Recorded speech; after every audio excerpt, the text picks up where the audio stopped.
Good morning and welcome to Sierra Foothills Unitarian Universalists. I am Reverend A.J. Van Tyne. I'm the minister of this congregation, and I'm joined for our worship service this morning by our pillar of the congregation, Barb Munn, who will be our worship associate, and Patty Leftridge is our music director, offering the music, and Adrian, our director of religious education, will be offering the time for all ages. And all of us are, of course, joined by all of you. You are welcome here today. In all the beauty of languages, cultures, and skin tones that come together in your uniqueness, you are welcome here. In all the ways that you experience and express gender, you are welcome here. In the beauty that is who you love and how you love, you are welcome here. In all the varied ways that you move through and interact with the world, you are welcome here.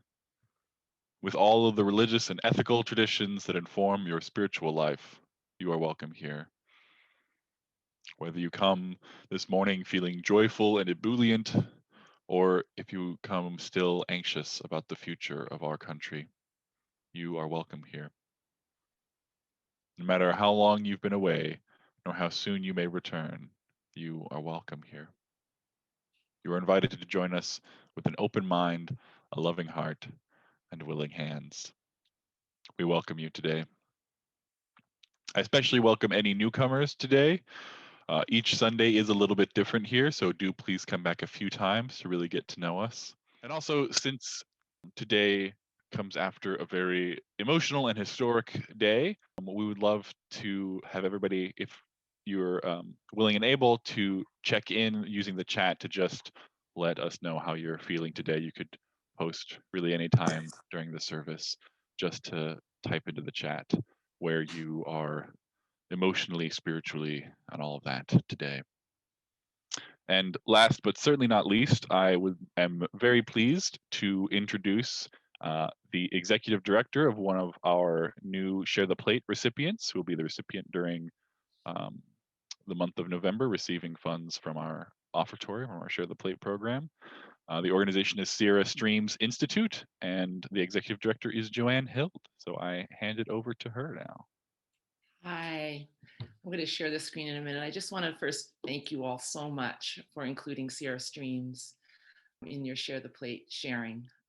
I know November is Healing Month, I was told, and I know many of you know that we had experienced a fire which burned our building, our office, and all of our equipment, all our scientific equipment to the ground. And so we are healing in many ways at Sierra Streams. So thank you so much. So I just have a few slides just to make it more interesting. Basically, we have many parts to our organization. We have restoration. We collaborate with all sorts of groups and agencies, government, state, local, and we do research and education. And all of those things are linked by the fact that we use science in everything that we do. And we include our citizens, we include the community in everything that we do. So we have a lot of citizen science, and that's really the core of who we are. One of the things that we have our citizen scientists lead is our monitoring program. This has been going on for over 20 years. And so we monitor all sorts of things in the creek. We do water quality and we look at biological samples. And then we do a lot of work in the watershed, looking at all sorts of organisms throughout the year. And we gather data and use that data for many purposes. And we share it with people who need it, who want it. This is kind of a little bit light, it's hard to see, but this is one of the ways that we look at our data and share it with others, in that we have like a report card using our, now this is probably using 18 years of data, looking at the 18 years of water quality data along Deer Creek. And then we give it kind of a grade, a yellow being it's okay, green it's very healthy, and as it gets toward red, it's not a healthy site. And so after 20 years of monitoring Deer Creek, we're really getting a handle on really what it's looking like and how it's changing over time. This is something we're working on right now, and I just wanted to give you an idea of some of the ways that we use our data. we're able to do a model now. We're formulating it. It's mostly done, but we're putting little tweaks on it to understand better the climate change impacts on Deer Creek. So we're looking at all sorts of bits of data to put into this model, and we are able to really see which sites are getting more impacted. And so therefore that gives us ideas of where to do our restoration and how. And when this model is complete, we're going to be sharing it around the state too. So as I mentioned, we use this data for restoration. We have all sorts of restoration projects, one of which we're working on is salmon habitat in Lower Deer Creek. And then we're looking at another place right now to begin work on Dry Creek, which I know some of you are more familiar with.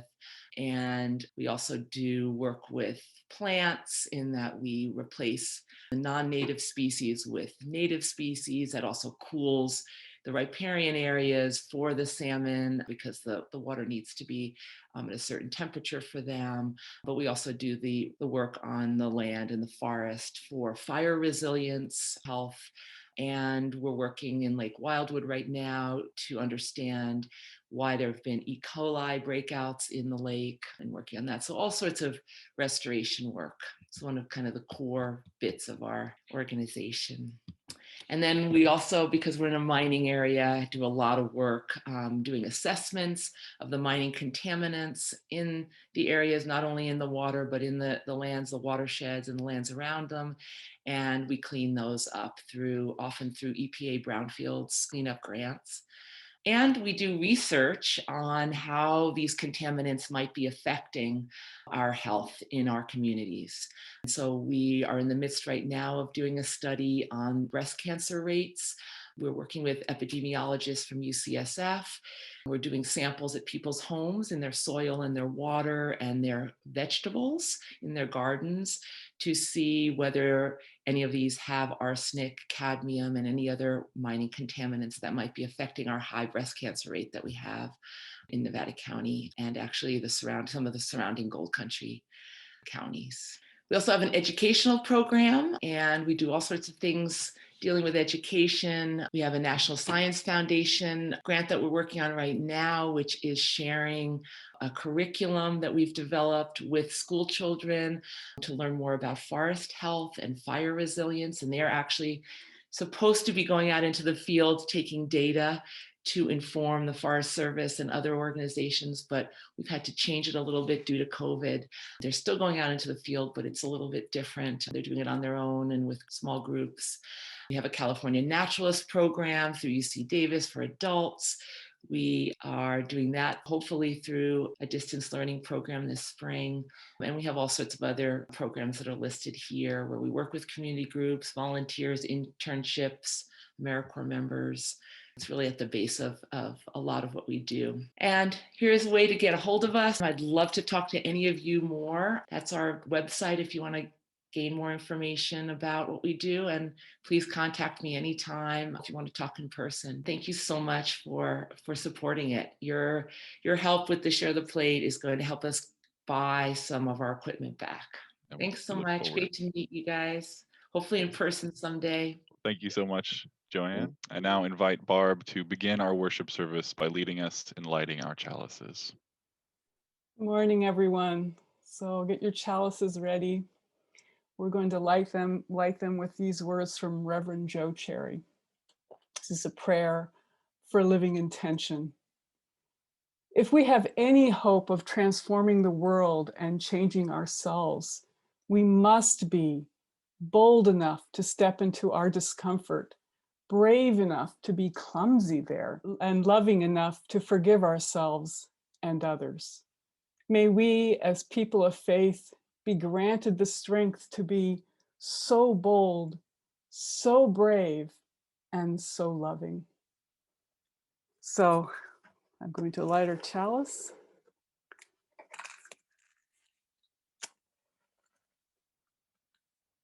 Come, let us worship together. Please join in singing our opening hymn, number 1054, Let This Be a House of Peace.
shall not divide us. Let this be a house of peace. Let this be a house of peace. Let this be a house of peace. Let all in this house seek truth,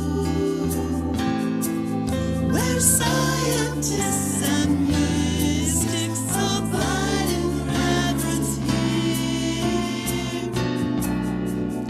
Let this be our house, a house of our creation, where works of art and melodies consecrate the atmosphere. Let this be a house of peace, our house of peace. Let this be a house of peace. Let this be a house of prophecy.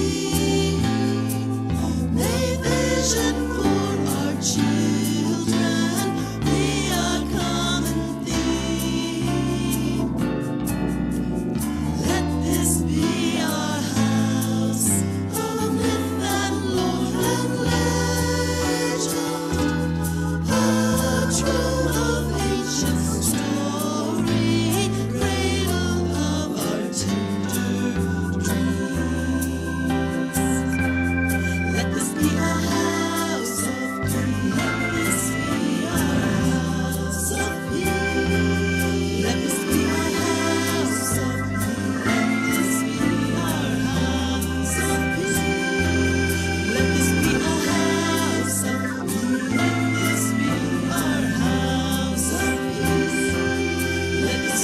house of peace. Let this be our house of peace. Thank you, Patty. Now invite Adrian to offer our story for all ages. Good morning, everyone. So this week we had a really big election and we had to wait for days to get the results. Some races were won and some were lost. And even if you're very young or trying not to pay attention, you're probably aware that adults are upset about a variety of things, about waiting, about how people voted, about who won or lost. And considering all of this, I would like to share a story today with a very familiar friend, the caterpillar.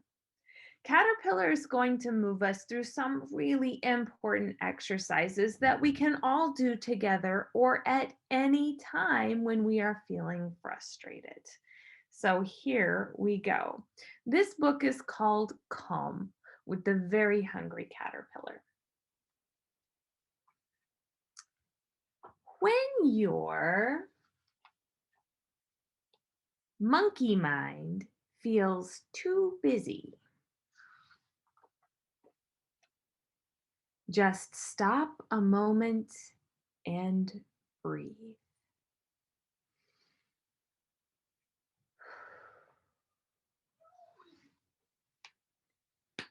To clear the cobwebs from your head,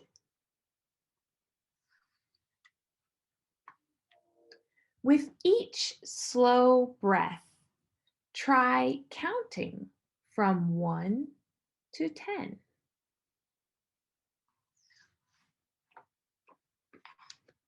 How do you feel?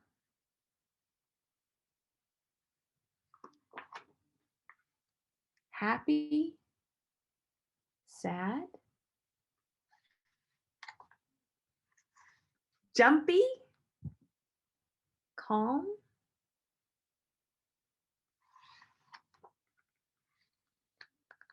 Now let thoughts cross your mind like clouds floating in the sky.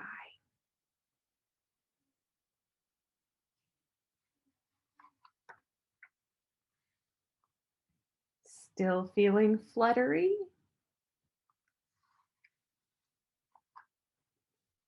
Take a few deep breaths.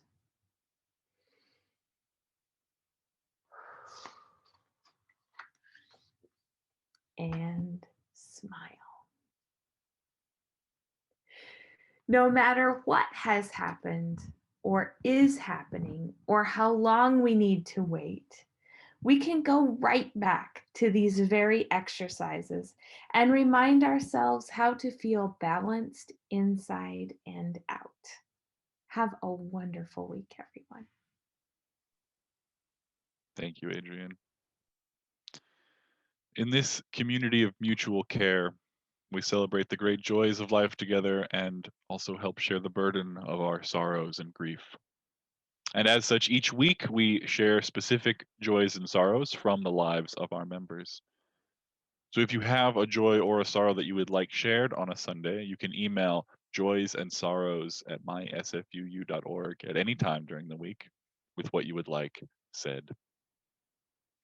And if you have something that you haven't emailed ahead of time but would like to share now, you may type that into the chat bar now for others to read.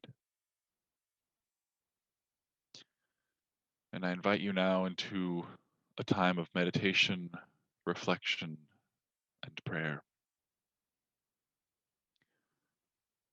Great mystery which grounds us and surrounds us.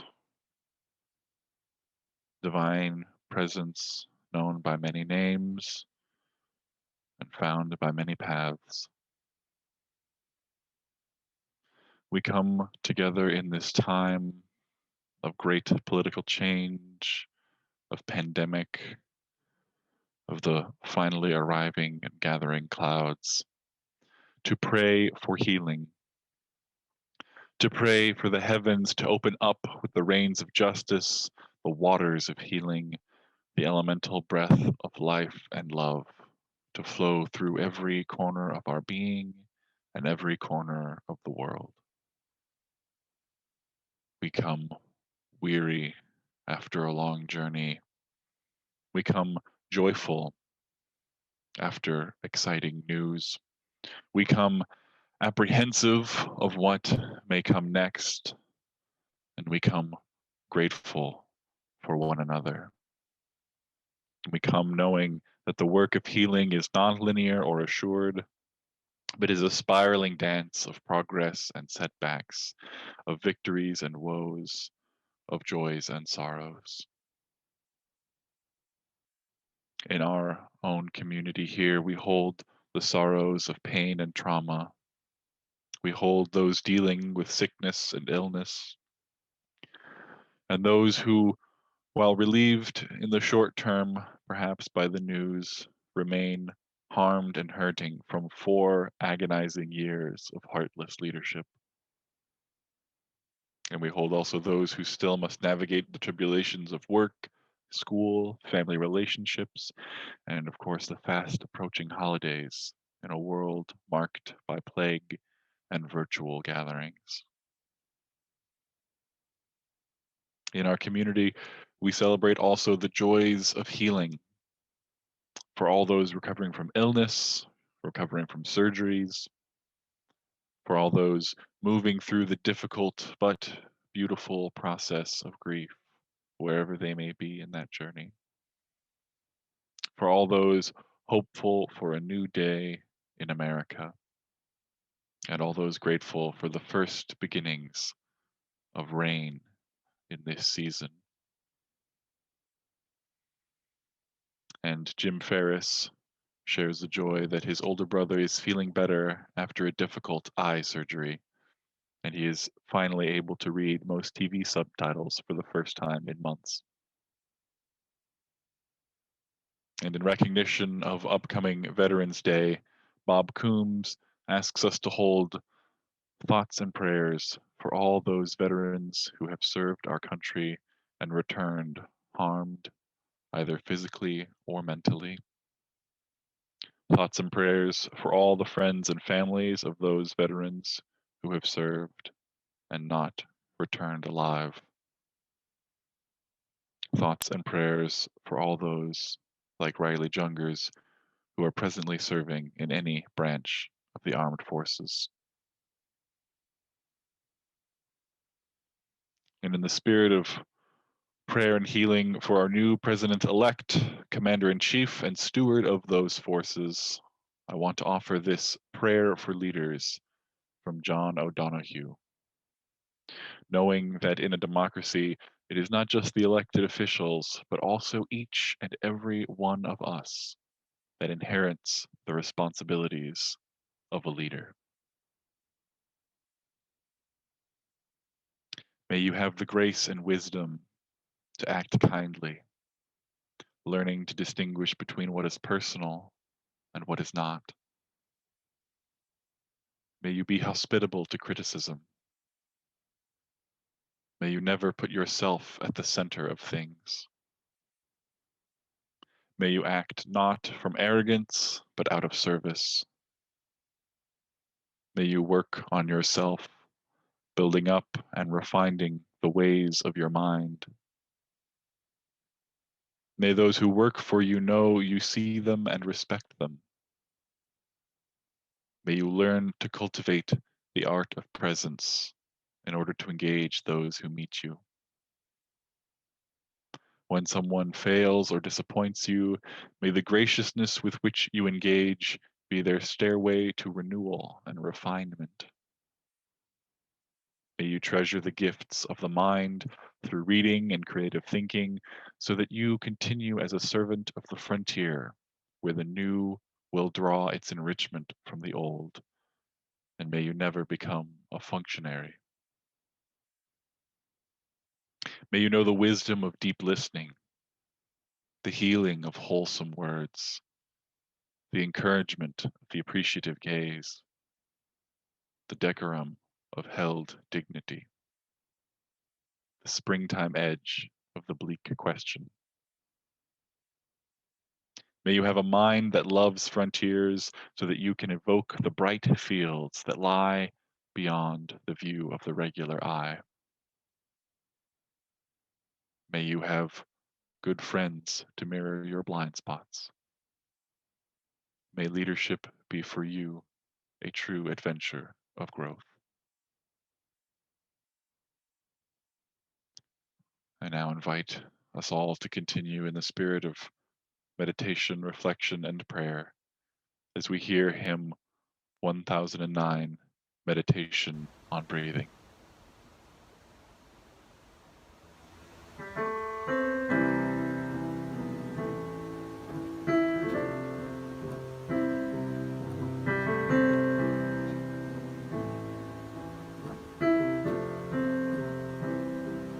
When I breathe in, I breathe in peace. When I breathe out, I breathe out love. When I breathe in, I breathe in peace. When I breathe out, I breathe out love. When I breathe in, I breathe in peace. When I breathe out, I breathe out love. When I breathe in, I breathe out peace. When I breathe out, I breathe out love. When I breathe in, I breathe out peace. When I breathe out, I breathe out love. When I breathe in, I breathe in peace. When I breathe in, I breathe out. When I breathe in, I breathe out. When I breathe in, I breathe out peace. When I breathe in, I breathe out peace. When I breathe out, I breathe out love.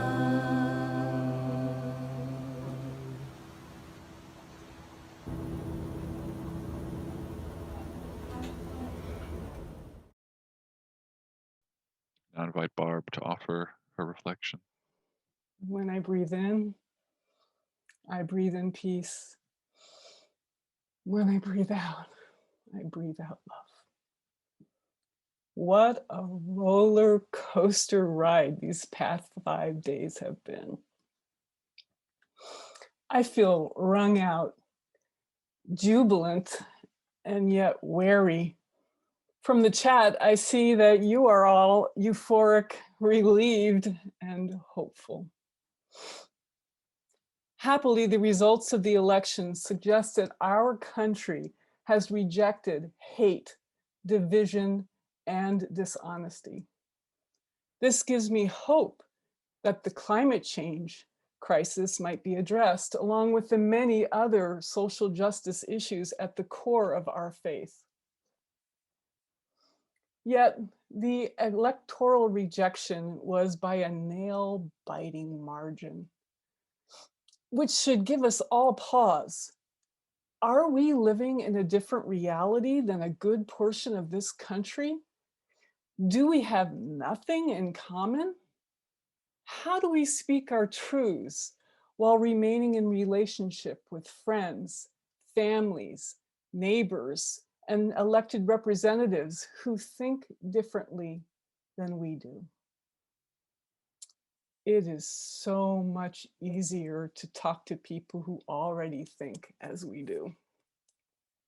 But if we surround ourselves with nodding bobbleheads, then we end up living in our own fragile reality bubble.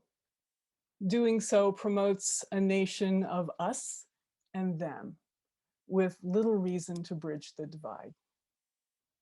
In the short term, it seems easier to avoid conflict rather than resolve it. It's hard to resolve conflict because you make yourself vulnerable to potentially negative, critical, or even hateful reactions, and nobody likes that. Nobody likes rejection. This saps your energy and requires courage and composure. So conflict avoidance is easier, but I don't see it as a viable long-term solution for America's problems. It doesn't build any bridges. Instead, we need to keep our cool and courageously sit with and attend to conflict. I've participated in several SFUU workshops on conflict resolution using nonviolent communication, or NVC. I'm still an NVC beginner, but when done properly, NVC reveals that although our feelings may differ, our deeper human needs are the same. In other words, we have more in common than we think. If only we can get past anger, criticism, and blame. If we are to have any hope of healing divisions in this nation, then we need to recognize the things that we have in common and trust that disagreements can be resolved or at least understood. As Joe said in his speech last night, there is nothing we can't do if we do it together. So, as I continue to advocate for issues that I feel passionately about, I'm going to stay open to seeking common ground and will add relationship building to my activist arsenal, along with protests, marches, and letter writing. At the UUA post-election vigil this past Thursday, Nicole Presley, who is the director of National UU The Vote, spoke of the things that she knows to be true in this moment. For me, her biggest truth was that there is more work to be done. We cannot be complacent. The slim margin of victory for the presidency, the loss of seats in the House of Representatives, and the question of who controls the Senate tells me so. When I joined Carol Coons in promoting UU The Vote at SFUU, I'll admit that I thought of it as a short-term gig. But I'm realizing that we shouldn't think of the work we have done for this election cycle as the end, but as the beginning of a long road. Much work remains to promote a more representative government, to communicate our needs for more equity and justice, and to turn that into policy. I just finished reading Notorious RBG, and I love the appendix, which explains how to be more like Ruth Bader Ginsburg. I want to lift up the first three of those recommendations to you. First, work for what you believe in. RGB urges us to repair tears in our communities, nation, and world, and in the lives of the poor, the forgotten, the people held back because they are members of disadvantaged or distrusted minorities. She says to do this work, even though the forces of apathy, selfishness, and anxiety that one is already overextended are not easy to surmount. Second, pick your battles. Save your anger for when there's a lot at stake and you've tried everything else. Third, don't burn your bridges. Fight for the things that you care about, but do it in a way that will lead others to join. So, my SFUU family, may we hold fast to what is true within ourselves and lead others to join when we can. May we foster relationships, even if we disagree, and work to build bridges between our divisions.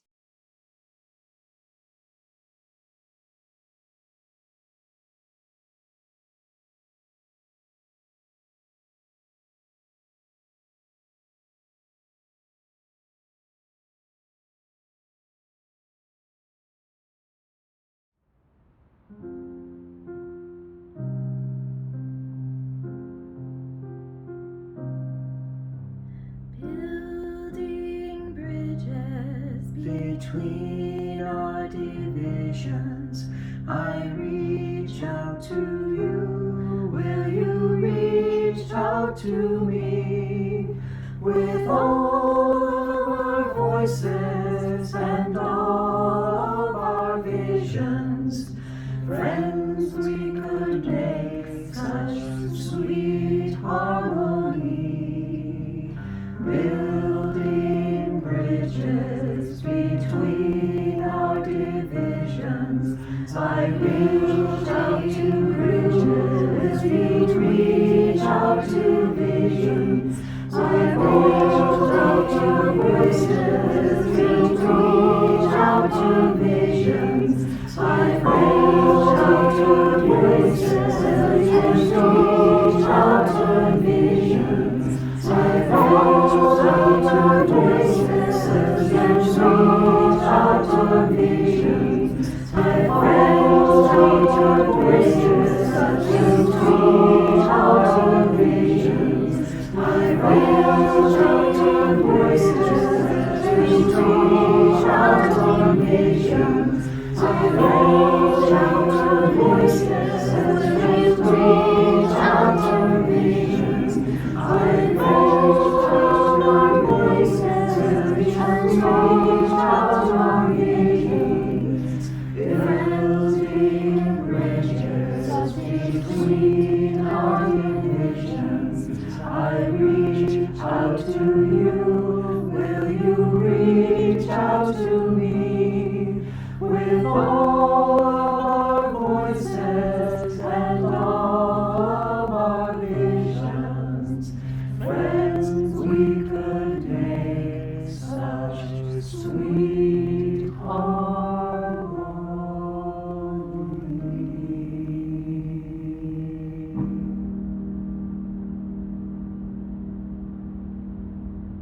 Generosity is a spiritual practice of this congregation. When we offer our time, our talents, and our treasure, we deepen engagement and become part of building beloved community together. As part of our ethic of generosity, We also split our collection plate with a local community organization aligned with our values. This month, as you heard, the Share the Plate recipient is Sierra Streams Institute, whose work aligns with our seventh principle, a respect for the interdependent web of all existence, of which we are a part. Sierra Streams is a nonprofit scientific community dedicated to maintaining the health of our local watersheds, with a mission to link water, science, and people to the benefit of human and environmental health.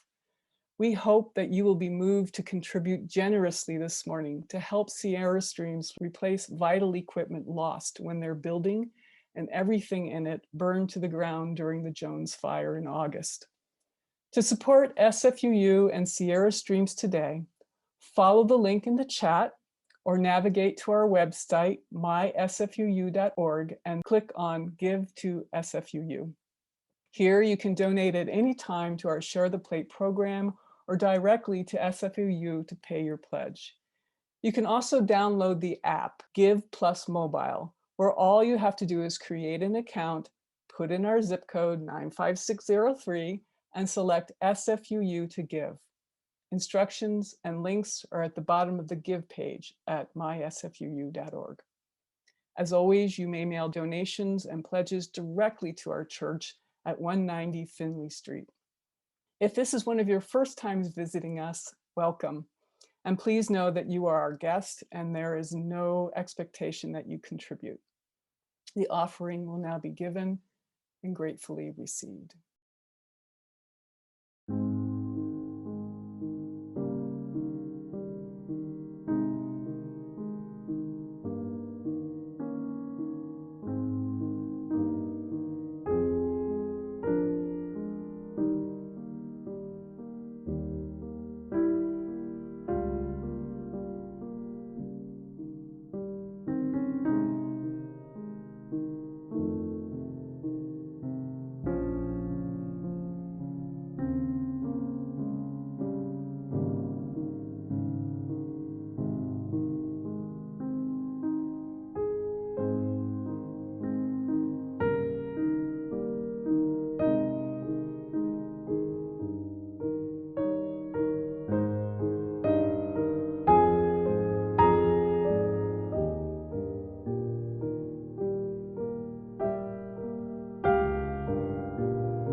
Beginners by Denise Levertov.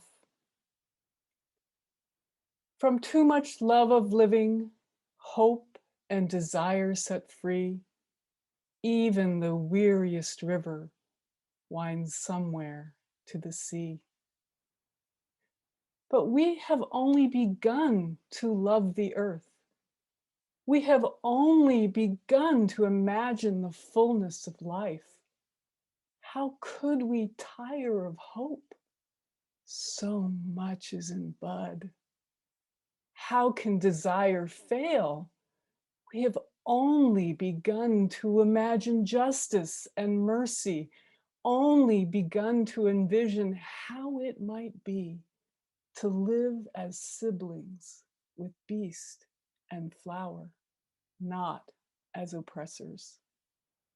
Surely our river cannot already be hastening into the sea of non-being. Surely it cannot drag in the silt all that is innocent. Not yet, not yet. There is too much broken that must be mended. Too much hurt we have done to each other that cannot yet be forgiven. We have only begun to know the power that is in us if we would join our solitudes in the communion of struggle. So much is unfolding that must complete its gesture. So much in bud.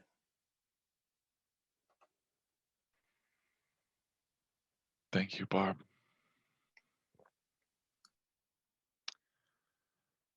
This week certainly felt like it lasted ages. And I have to say that as a preacher, I'm feeling very grateful that the election was called by Saturday, if only so that my own body and mind could unclench itself, feel a little less anxious, and actually do the work of writing for this week. I suspect that many of you feel that too, that visceral and embodied feeling of relief, as you've said in the chat, even if it may have a tinge of tentativeness to it still for some of you. As Levertov's poem says, we are not at the end. There is too much broken that must be mended, too much hurt we have done to each other that cannot yet be forgiven. The poet reminds us we have only begun to know the power that is in us if we would join our solitudes in the communion of struggle.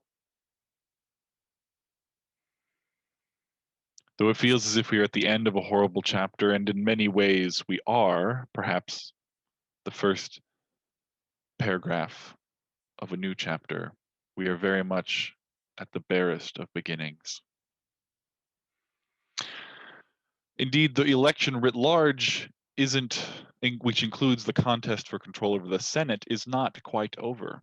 And as Barb said, the organizing work of UU the Vote will continue and will now shift to focus on the runoff elections in Georgia, supporting the work of Stacey Abrams and many grassroots organizers who will continue working hard against voter suppression, working hard for a fair fight, so that the Senate may truly represent the will of the people.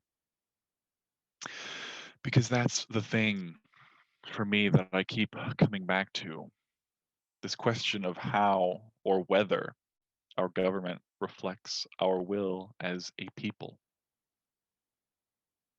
There's a lot of rhetoric right now about healing the nation, working across the aisle, reaching out and understanding the millions of Americans who voted in support of racism, misogyny, narcissism, and tyranny, and yet still lost. And indeed, this is essentially the strategy that the Democratic Party made in choosing Biden over someone like Warren or Sanders to appeal to the moderate center. But the race was not particularly close, in point of fact, not the popular vote. In fact, looking at how the electoral votes are likely to play out in the end, Biden will have the same exact, most likely have the same exact electoral vote count that Trump had in 2016. Whereas Biden won by 4 million votes and Trump lost by 3 million. the Electoral College, the gerrymandering and voter suppression at state levels, all serve the same end: the preservation of power for the people that represent the interests of the wealthy over the poor, represent the dwindling white, heteronormative, and patriarchal majority over the increasingly diverse, yet historically and systematically oppressed population of the rest of America.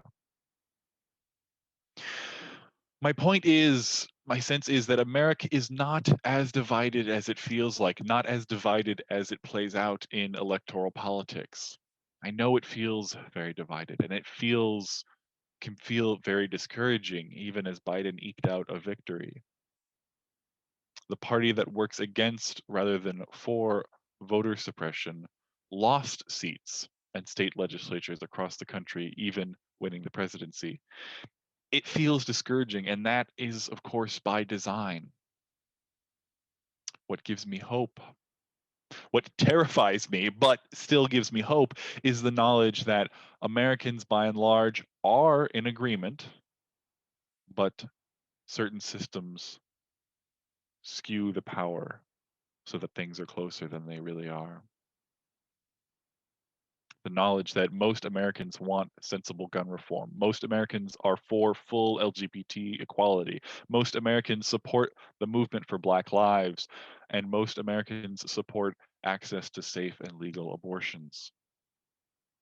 But most Americans have to navigate a so-called system of democracy, which skews and weights certain votes from people from a certain geography over others, which denies the access to the right to vote to many strategically and systematically, and outright ignores any representation for many citizens living on US soil in Puerto Rico, DC, and Guam. There is too much broken that must be mended. We have a lot of work to do. Even the stress and uncertainty of this week, this past week, which may have had the veneer of inevitability, was always going to be this stressful, or that it reflects a divided America, indecisive and finally coming to a decision on Saturday. It is a complete and utter fabrication. Had Republican leaders in Pennsylvania, and to a lesser extent other states, allowed mail-in ballots to be counted ahead of Election Day, we would have known the results of this Electoral College by Tuesday night. No one would have had the experience of a close nail-biter election. If it sounds like I'm being hyper-partisan here and bashing Republicans, allow me to ground this in one of our core Unitarian Universalist values: democracy. Our fifth principle is the right of conscience and the use of the democratic process. And we barely live in a democracy right now. Biden winning is surely a victory for democracy and a victory against fascism. But the fact that it was so slim makes it worth tempering our celebration, or at least bringing with us some nuance along with our joyful celebration. My faith, my conscience, my call to justice and to freedom for all to participate in a society and to have a fair shot and to have a say in the government which determines the world that they live in. My faith in that call demands that I pay attention, see clearly, and call out anti-democratic efforts where I see them. And it is frankly not my fault that one political party has embraced anti-democratic measures as a winning strategy. We have so much work to do in this country to heal. We still need radical overhauls of many systems, including immigration and healthcare. We literally need healthcare, or many Americans will not heal from the injuries and illnesses that currently plague them. Our earth needs healing from the damage that we've done in the name of industry and profit. And in order to make any progress on that, to make any healing of our broken immigration system, we need a democratic system which results in a government that actually reflects the will of the people. For that is the hope, that we are actually more on the same page than not. And it may be an uphill battle to get there. It has been an uphill battle for generations to expand access to democracy and self-governance. We will need to continue to be organized, dedicated, fortified, sustained, and fired up and ready to go to answer the call of justice and democracy. Which is why the other part of healing after this election is from the other end of the continuum from the nation healing. It is the individual, the citizen, you, me. We need to heal. Having a belligerent proto-fascist in the White House is traumatic. Dealing with the unceasing scandals and acts of evil delivered by this administration has been traumatic. And trying to find the delicate balance between staying informed upon what is going on in the last 4 years and continuing to keep reading the news, balancing that with also not overwhelming oneself into despair and being crushed by all the news and all the fast-paced acts of evil, it is exhausting. You deserve rest. You deserve to celebrate. You deserve healing. Because this is part of what is true now and has been true and would have been true even if Trump won re-election. You are beloved, beautiful, and capable of being a blessing to the world. You deserve a voice in government. You deserve a government which represents you. And the healing that we seek both individually and nationally is not going to be linear. Not only will the next few months have their stresses and their worries as Trump and his supporters respond to the election results, but your own feelings and reactions will not be static. If you are feeling joyful now, it will not likely be consistent, equal joy for the next few months. There will be moments of sadness, moments of anxiety, more moments of great joy, and even just moments of remembering how horrible the last 4 years have been and being sad for the world, even as we have a hope for a brighter future. Sad for what the world has experienced. Speaking for myself, I finally feel the permission to feel some of the hope that felt stolen on November 3rd, 4 years ago. And I know that the work only gets harder from here, though hopefully it will be more rewarding and joyful in its own way, even as it will require more sweat and tears and labor. And so I implore you to take care of yourselves. Much is just beginning to bud. Remember to breathe. Remember the wisdom and the practices of that very hungry caterpillar. Remember to find joy in things big and small, and to practice gratitude wherever you can muster it. And take care of each other. We will all continue to process this turn of events, have our own reactions, do it in our own way. May we make space for one another, non-judgmental, open, caring space to share what is deepest in our hearts, to share perhaps what we have been afraid to say out loud these past 4 years, the depths of our despair and the highest reaches of our hope for this broken, beautiful country full of possibilities, both wonderful and terrible. Because at the end of the day, we know what is still true. We know that it is true that we, the people, are responsible for the government and the governance of our country. That democracy is a hard-won gift, that it is an act, not a state. And it's a gift that we barely even have, and we might be better described as an oligarchy. But even that oligarchy, that proto-fascism, can be resisted if we persist, if we build relationships, build bridges across our divisions, if we center the oppressed and dispossessed, we can resist and bend the arc of the moral universe away from the terrible possibilities and ever increasingly towards the wonderful and the flourishing. Each of us has this power. We all have this power together. We are all architects of our collective fate. May it be so. May the work begin. And may we have peace.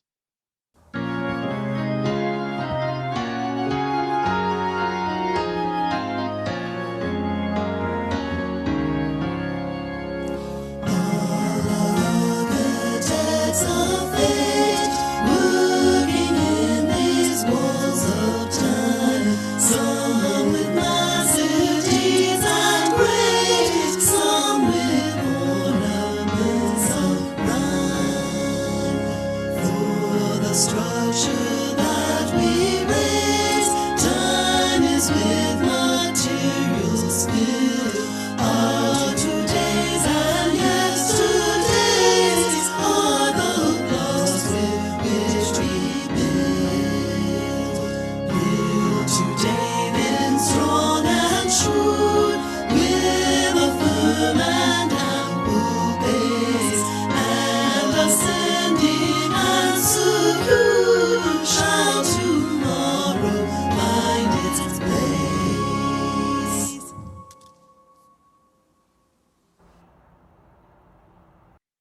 There is too much broken that must be mended. Too much hurt we have yet done to each other that cannot yet be forgiven. We have only begun to know the power that is in us if we would join our solitudes in the communion of struggle. So much is unfolding that must complete its gesture. May we unfold together in community, grounded in the knowledge of truths that we are more united and more powerful than the corrupting powers that be can ever hope to crush. Please join me in words to extinguish our chalice. As we go forth, may we carry the flame of peace and love until we meet again. Blessed be.